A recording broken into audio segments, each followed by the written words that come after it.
Au nom d'Allah, le tout miséricordieux, le très miséricordieux. Ce qui est dans les cieux et ce qui est sur la terre glorifie Allah. À lui la royauté et à lui les louanges, et il est omnipotent. C'est lui qui vous a créé. Parmi vous il y a mécréants et croyants. Allah observe parfaitement ce que vous faites.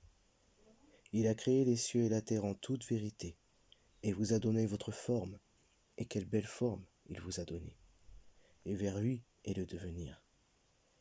Il sait ce qui est dans les cieux et la terre, et il sait ce que vous cachez ainsi que ce que vous divulguez. Et Allah connaît bien le contenu des poitrines. Ne vous est-elle pas parvenue la nouvelle de ceux qui auparavant ont mécru et qui ont goûté la conséquence néfaste de leur acte? Ils auront en outre un châtiment douloureux.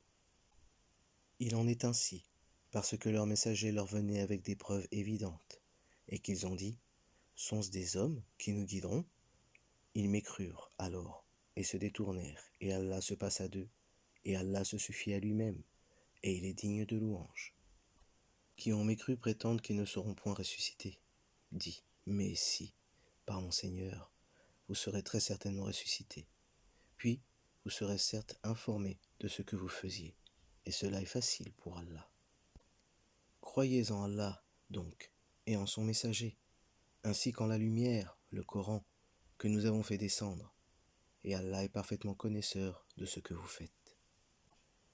Le jour où il vous réunira pour le jour du rassemblement, ce sera le jour de la grande perte. Et celui qui croit en Allah et accomplit de bonnes œuvres, il lui effacera ses mauvaises actions et le fera entrer dans des jardins sous lesquels coulent les ruisseaux, où ils demeureront éternellement. Voilà l'énorme succès. Et ceux qui ont mécru et traité de mensonges nos versets, ceux-là sont les gens du feu, où ils demeureront éternellement. Et quelle mauvaise destination! Nul malheur n'atteint l'homme que par la permission d'Allah, et quiconque croit en Allah, Allah guide son cœur. Allah est omniscient. Obéissez à Allah et obéissez au messager. Et si vous vous détournez, il n'incombe à notre messager que de transmettre en clair son message. Allah, nulle autre divinité que lui, et c'est à Allah que les croyants doivent s'en remettre. Ô vous qui avez cru, vous avez de vos épouses et de vos enfants un ennemi, une tentation. Prenez-y garde donc. Mais si vous les excusez, passez sur leurs fautes et leur pardonnez, sachez qu'Allah est pardonneur, très miséricordieux. Vos biens et vos enfants ne sont qu'une tentation, alors qu'auprès d'Allah est une énorme récompense. Craignez Allah donc autant que vous pouvez. Écoutez, obéissez et faites largesse. Ce sera un bien pour vous. Et quiconque a été protégé contre sa propre avidité, ceux-là sont ceux qui réussissent.